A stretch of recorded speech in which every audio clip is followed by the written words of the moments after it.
ఓం శాంతి 26/5/2024 అవ్యక్త BapDada revise date 31/12/1999.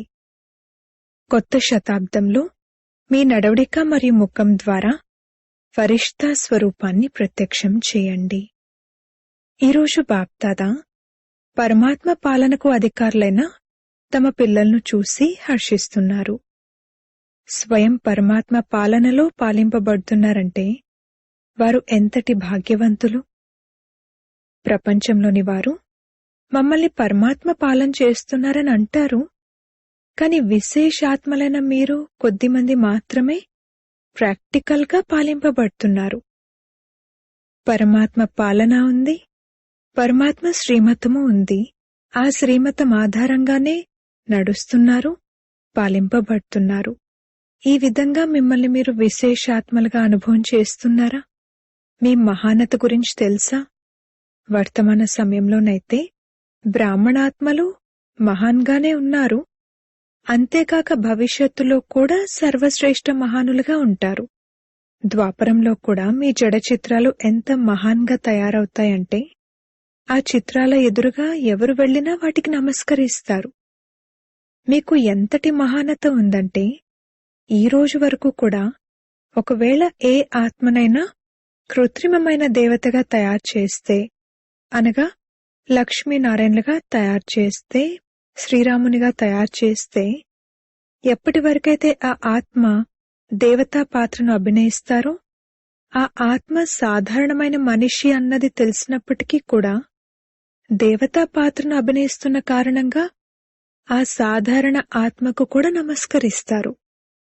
కావున మీ రూపానికి మహానత అయితే ఎలాగో ఉంది, అంతేకాక నామమాత్రపు దేవతలను కూడా మహానులుగా భావిస్తారు. మరి అటువంటి మహానతను అనుభవం చేస్తున్నారా? మీ మహానత గురించి తెలుసా? అర్థం చేసుకున్నారా? లేదా ఇమర్జ్ రూపంలో స్వయాన్ని అనుభవం చేస్తున్నారా? ఎందుకంటే ముఖ్యమైన ఆధారమే అనుభవం చేయడము. బాప్దాదా పిల్లలందర్నీ అనుభవమూర్తులుగా తయారు చేస్తారు. కేవలం వినేవారిగా మరియు తెలుసుకునేవారిగా మాత్రమే కాదు. అనుభవం గురించైతే ప్రతి ఒక్కరి ముఖం ద్వారా, నడవడిక ద్వారా తెలిసిపోతుంది. నడవడిక ద్వారా వారి స్థితి గురించి తెలిసిపోతుంది. అందుకే మా నడవడిక ఎలా ఉంది అన్నది ఆలోచించండి. బ్రాహ్మణ నడవడిక ఉందా? బ్రాహ్మణులు అనగా సదా సంపన్న ఆత్మలు, శక్తులతో కూడా సంపన్నులు, గుణాలతో కూడా సంపన్నులు. మరి అటువంటి నడవడిక ఉందా? వీరు సాధారణమైన వారిగా ఉన్నా కూడా అలౌకికమైన వారు అన్నది మీ ముఖం ద్వారా కనిపిస్తుందా? మీ అందరి దృష్టి, వృత్తి, వైబ్రేషన్లు అన్నీ అలౌకికమైనవిగా అనుభవం చేస్తున్నారా? చివరి జన్మ వరకు కూడా మీ దివ్యతను, మహానతను జడ చిత్రాల ద్వారా కూడా అనుభవం చేస్తున్నప్పుడు మరి వర్తమాన సమయంలో చైతన్య శ్రేష్ఠాత్మల ద్వారా అవి అనుభవం అవుతున్నాయా? జడ చిత్రాలైతే మీవే కదా. అమృత వేళ నుండి మొదలుకుని ప్రతి నడవడికను చెక్ చేసుకోండి. మా దృష్టి అలౌకికంగా ఉందా? ముఖం యొక్క పోజ్, వైఖరి సదా హర్షితంగా ఉంటుందా? అది ఏకరసంగా అలౌకికంగా ఉంటుందా, లేక ఎప్పటికప్పుడు మారుతూ ఉంటుందా?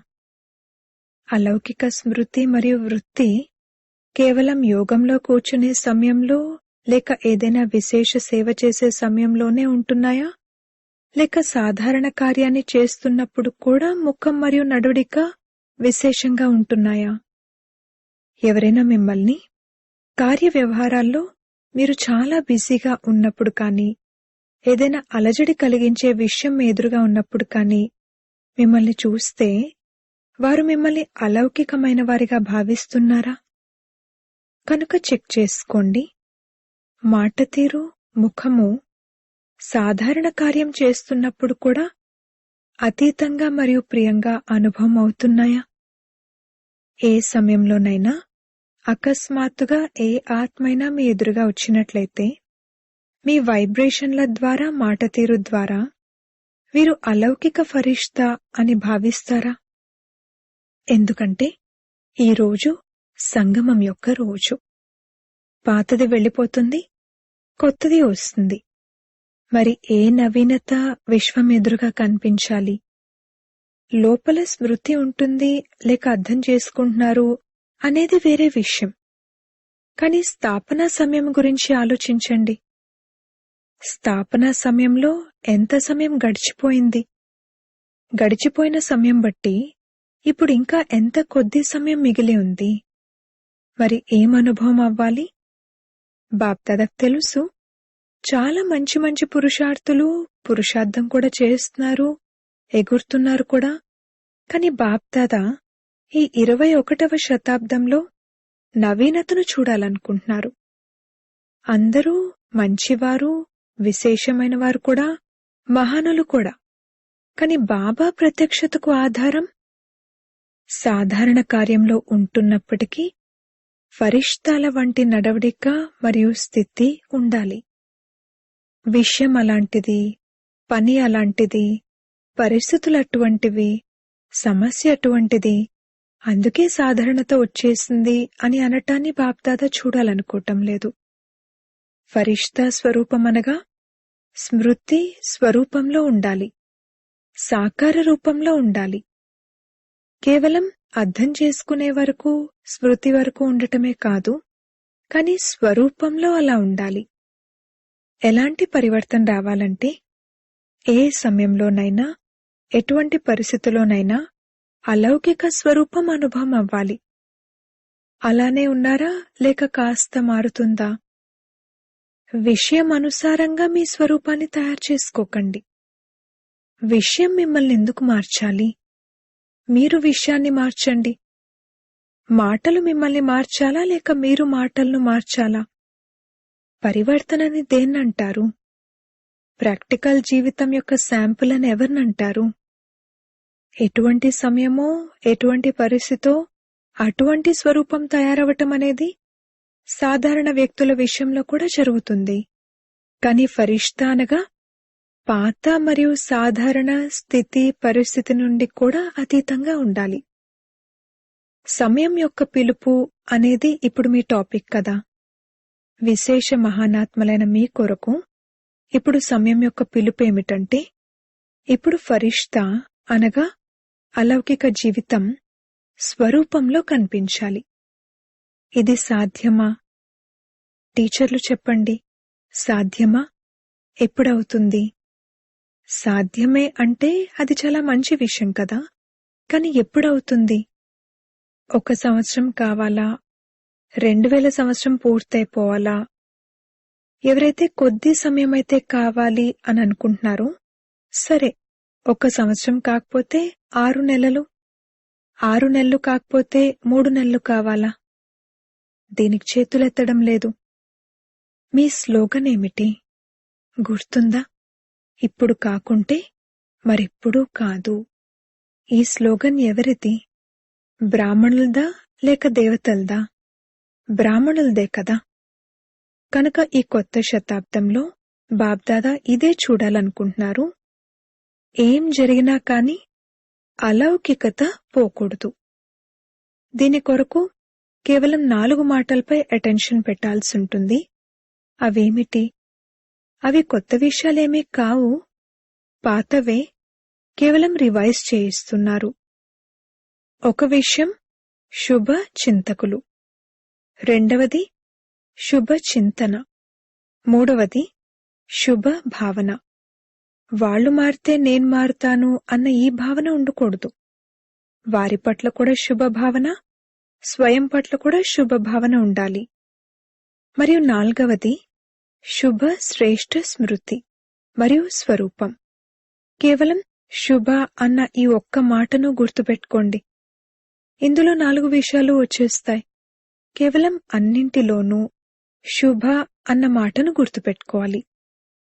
ఈ మాటను వినటమైతే ఎన్నోసార్లు విన్నారు, చాలాసార్లు వినిపించారు కూడా. ఇప్పుడు ఇంకా ఎక్కువగా స్వరూపంలోకి తీసుకువచ్చేందుకు అటెన్షన్ పెట్టాలి. తయారవ్వాల్సిందైతే మీరే అన్నది బాప్దాదాకు తెలుసు. మరియు వచ్చేవారు కూడా సాకార రూపంలోనైతే మిమ్మల్నే చూస్తారు. ఈరోజు సంవత్సరంలోని చివరి రోజు కదా. అందుకని బాప్దాదా మెజారిటీ పిల్లల సంవత్సరమంతటి లెక్కల ఖాతాను చూశారు. ఏం చూసుంటారు? ముఖ్యంగా ఒక కారణాన్ని చూశారు. బాప్దాదా ఏం చూశారంటే తొలగించుకునే శక్తి మరియు ఇముడ్చుకునే శక్తి తక్కువగా ఉంది. తొలగిస్తారు కూడా. తప్పులు చూడటం, వినటం, ఆలోచించడం, గతాన్ని కూడా తొలగిస్తారు, అనగా చెరిపేస్తారు. కాని మీరు అంటూ ఉంటారు కదా, ఒకటేమో కాన్షియస్ చేతన, రెండవది సబ్ కాన్షియస్ ఉపచేతన. దాన్ని తొలగిస్తారు. కాని మనసు అనే ప్లేట్ అనండి, స్లేట్ అనగా పలక అనండి, కాగితం అనండి, ఏమన్నా అనండి, దాన్నుండి పూర్తిగా తొలగించటం లేదు. ఎందుకు తొలగించలేకపోతున్నారు? దానికి కారణమేమిటంటే ఇముడ్చుకునే శక్తి పవర్ఫుల్గా లేదు. సమయం అనుసారంగా ఇముడ్చుకుంటారు కూడా, కాని మళ్ళీ సమయం వచ్చినప్పుడు బయటకొచ్చేస్తుంది. అందుకే బాప్దాదా 4 మాటలను ఏవైతే వినిపించారో వాటిని సదా ఆచరించటం లేదు.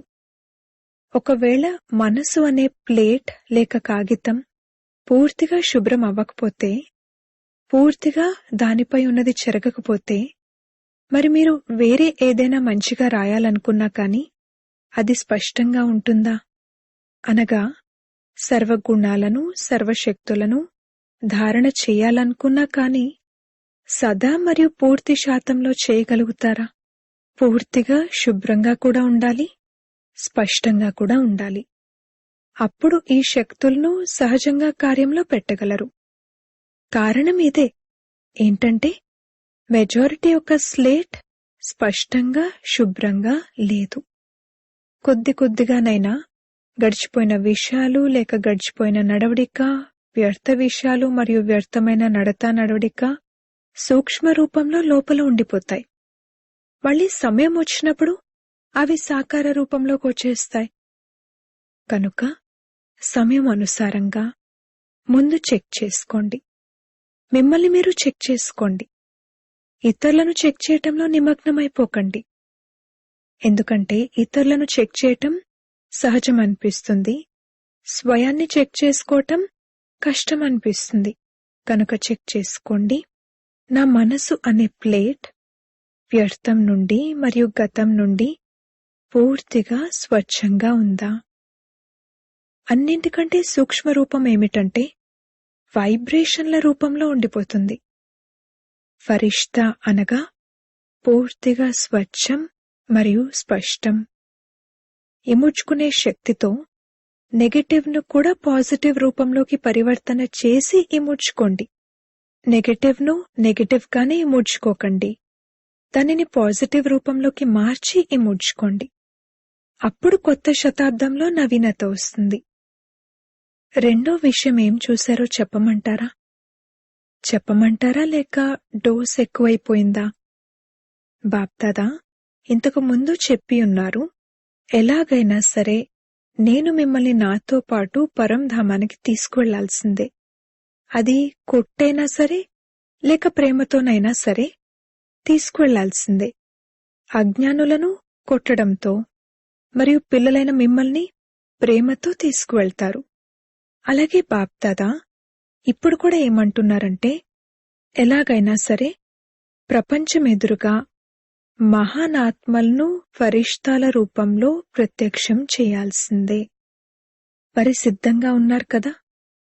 బాప్దాదా వినిపించి ఉన్నారు కదా, ఏం చేసైనా సరే తయారు చేయాల్సిందే, లేకపోతే కొత్త ప్రపంచం ఎలా వస్తుంది? అచ్చా, రెండో విషయం ఏం చూశారు? సంవత్సరం చివరి కదా ఇది. చూడండి, బాప్దాదా మెజారిటీ అని అంటున్నారు, అందరూ అని అనటం లేదు, మెజారిటీ అని అంటున్నారు. మరి రెండో విషయం ఏం చూశారు? ఎందుకంటే కారణాన్ని నివారణ చేసినప్పుడే నవనిర్మాణం జరుగుతుంది.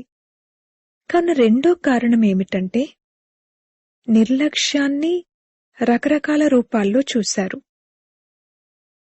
కొంతమందిలో చాలా రాయల్ రూపంలోని నిర్లక్ష్యాన్ని కూడా చూశారు.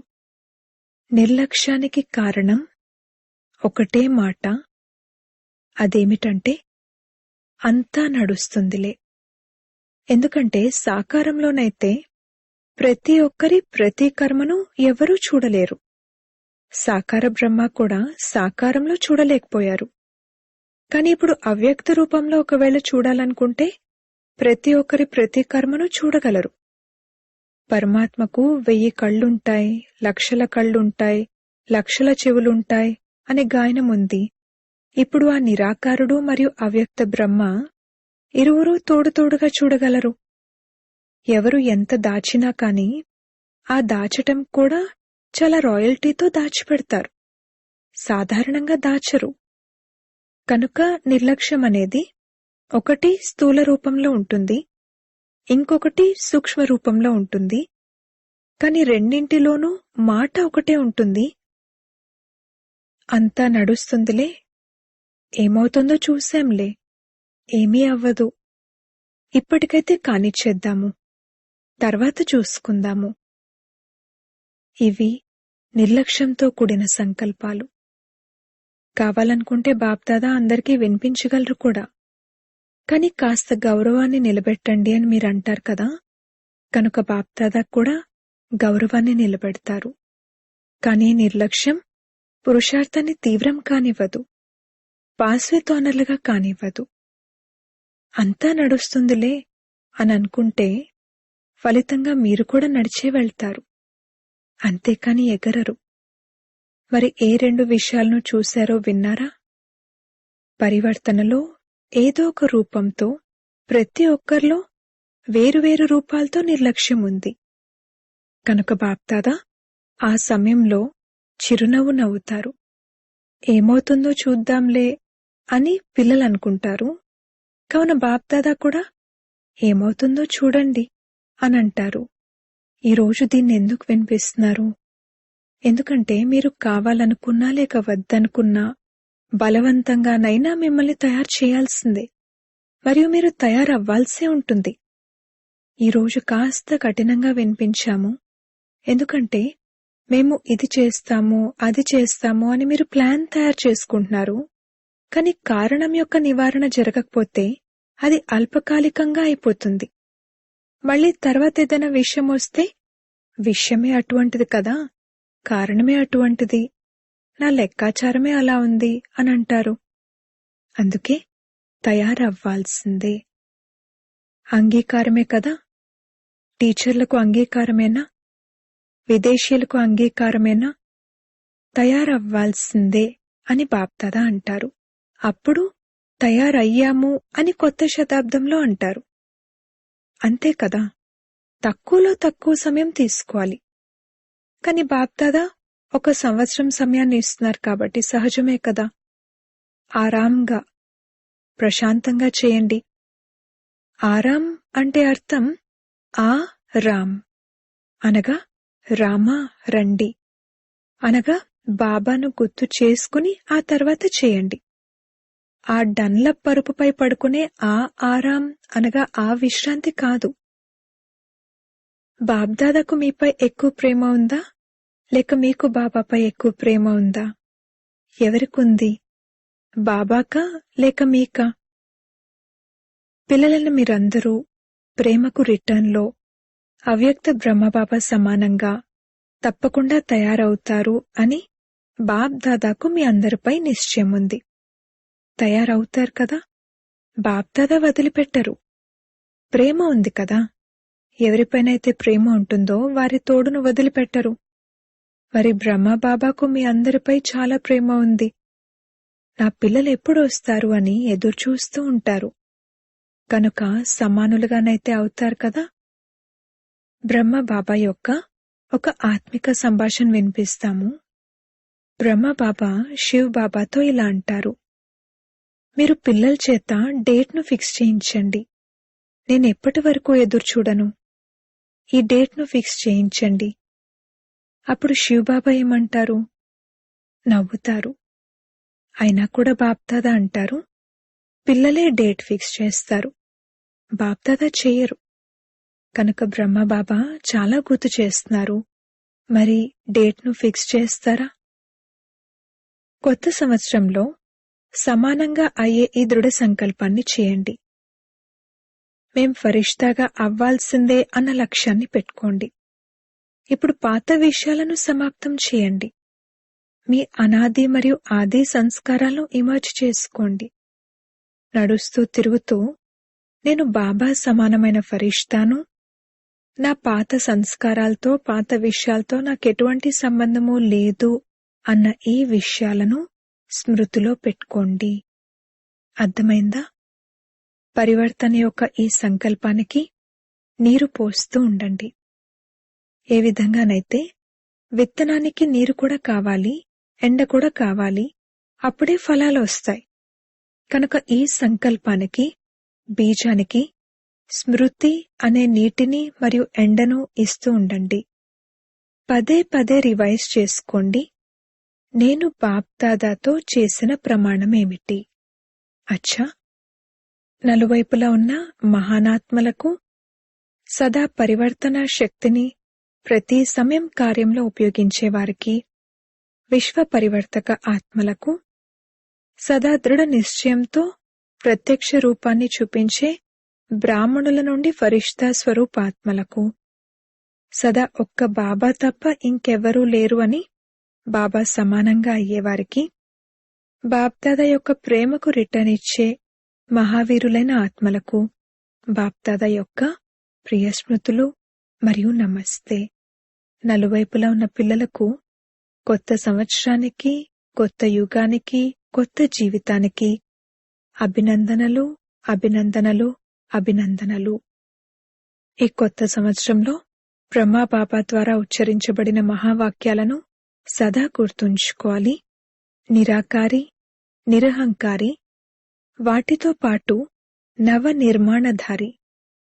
సదా నిర్మాణత మరియు నిర్మాణ కర్తవ్యం యొక్క బ్యాలెన్స్ ఉంచుతూ ఎగురుతూ ఉండండి.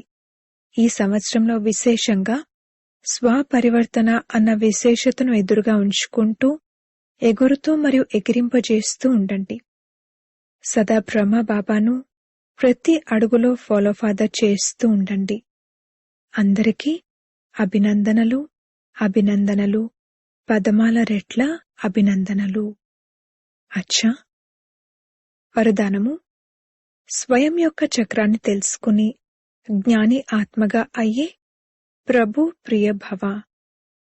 ఆత్మకు ఈ సృష్టి చక్రంలో ఏ ఏ పాత్ర ఉంది అన్నదాన్ని తెలుసుకోవటం అనగా స్వదర్శన్ చక్రధారులుగా అవ్వటం. మొత్తం చక్రం యొక్క జ్ఞానాన్ని బుద్ధిలో యథార్థ రీతిలో ధారణ చేయటమే స్వదర్శన్ చక్రాన్ని తిప్పటం. స్వయం యొక్క చక్రాన్ని తెలుసుకోవటం అనగా జ్ఞాని ఆత్మగా అవ్వటం. అటువంటి జ్ఞాని ఆత్మయే ప్రభు ప్రియులు. వారి ముందు మాయ నిలిచి ఉండలేదు. ఈ స్వదర్శన చక్రమే భవిష్యత్తులో చక్రవర్తి రాజుగా తయారు చేస్తుంది. స్లోగన్: పిల్లలు ప్రతి ఒక్కరూ తండ్రి సమానంగా ప్రత్యక్ష ప్రమాణమైనట్లయితే ప్రజలు త్వరగా తయారైపోతారు. ఓం శాంతి.